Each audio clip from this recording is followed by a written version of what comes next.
Hey everybody, welcome back. In today's video I'm gonna do another Q&A video because I keep on getting so many questions.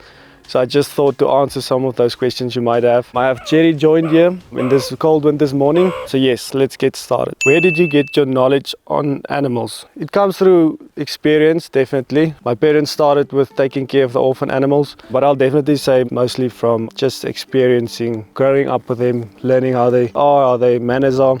Jerry is definitely enjoying the sun. He's blocking the sun for my eyes, so I think that's a good thing. Is Namibia safe to travel? So yes, Namibia is one of the safest countries in Southern Africa. There Jerry is going. He's probably going to search for some insects. So yes, Namibia is definitely very safe to travel. You're welcome to travel.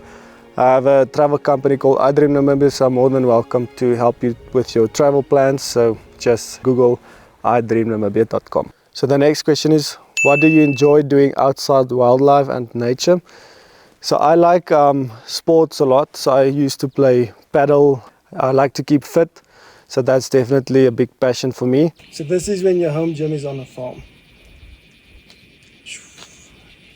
So this is a very difficult question. One I might not be able to answer. Who's your favorite animal on the farm? So I think it's unfair to answer that. Each one is so special in their own way. I've definitely come a very long way with Cindy, so she have a very soft spot. Minky loves to cuddle and she takes my love the most, but I must say each animal is so different but yet so unique in their own way. So I cannot answer that. It's impossible. Are there any animals you don't like? Not really. I think each animal is so unique in their own way. I must say I'm not a big fan of snakes. They just don't appeal to me. They are not that beautiful, and to me personally, I don't feel a big affection towards them. But I will tolerate them. So next question is, what are some of your most favorite life experiences? When I worked in Australia, it was just after school we did a gap year, and that was really just so you learn so much about yourself, the country you live in. It was the first time we were really alone for a whole while, not being at home. On the same time, I have to say I missed home so much, all the animals, the farm life. But we worked on farms in Australia. You learn so much about yourself, about other people, discipline, because that was our first job.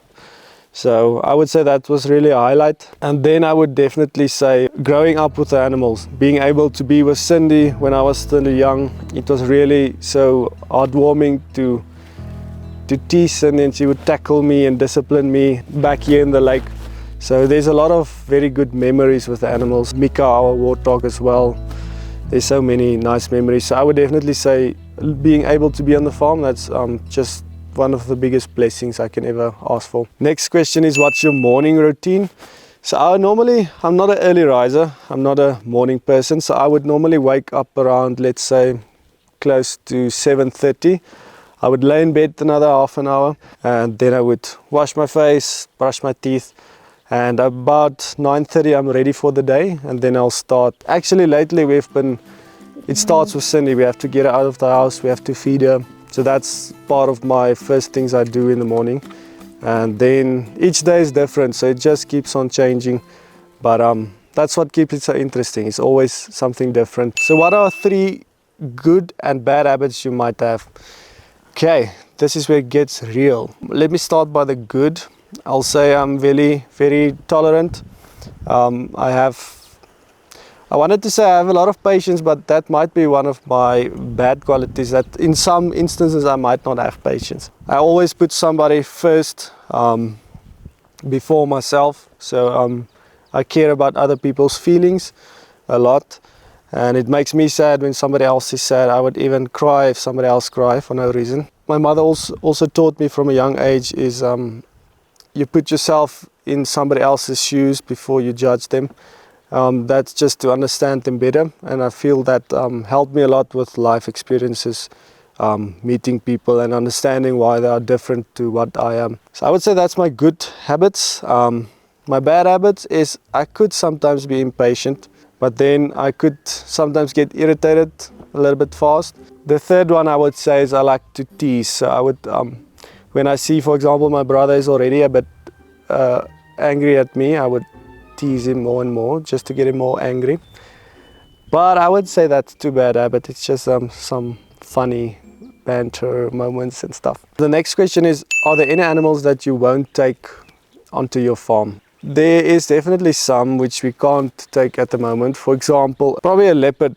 That won't fit in well, I think, with the animals we have. He might, because they have wild instinct, they might, even though they are just playing with, example, Minky, Zoe, the meerkats, mongoose, they might be so powerful, and just one small bite might mean the end to Minky or Zoe or anybody.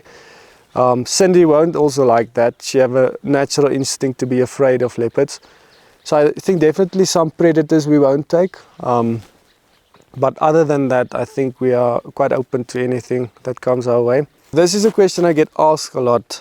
Do you allow people to stay at your farm?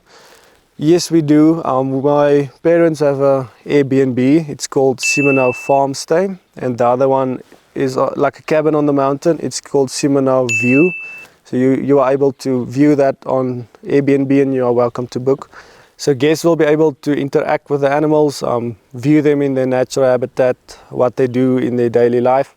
So yes, you are welcome to visit us. We are about 1 hour west of Windhoek. What's your favorite childhood memory? I would definitely say I was so close with this one warthog we had, Mika. She was just like a best friend. We used to walk here in nature in the field, me and her alone, spend so much quality time, just appreciating nature. And that's something I still remember up till today. Each moment we spent time together, it was just so special. Just listening to the sounds of the nature, the birds, seeing other wild warthogs interacting with her. And that's how you learned from them as species. So that's very quality time we spent. Another question is, how would you describe yourself and your values? So I would describe myself as cool, calm and collective. And then I care very much about other people, about their feelings, about making them feel good in their own special way. I feel there's something good in everybody, so I feel it's important to mention that every now and then to somebody, just to make them aware that they have a value in life and they mean something to somebody else. So what was the happiest day of your life? I would definitely say finishing school. So that was a very happy day. I remember that so good. But there was many happy moments. I remember it was so nice seeing my parents when we came back from Australia after half a year. When I went to study, there was that day, the first day was very exciting. Just being there at the university, it was a very happy day. And then there's so many happy days with the animal family. It's difficult just to mention one. But I think in general, I have so many happy days, so it's just difficult to choose one. But there's definitely, I would say finishing school is definitely up there. So that's all from me in today's video. I really hope you enjoyed it and get to know me better. If you liked it, please give me a thumbs up, and then I'll see you in the next video. Cheers.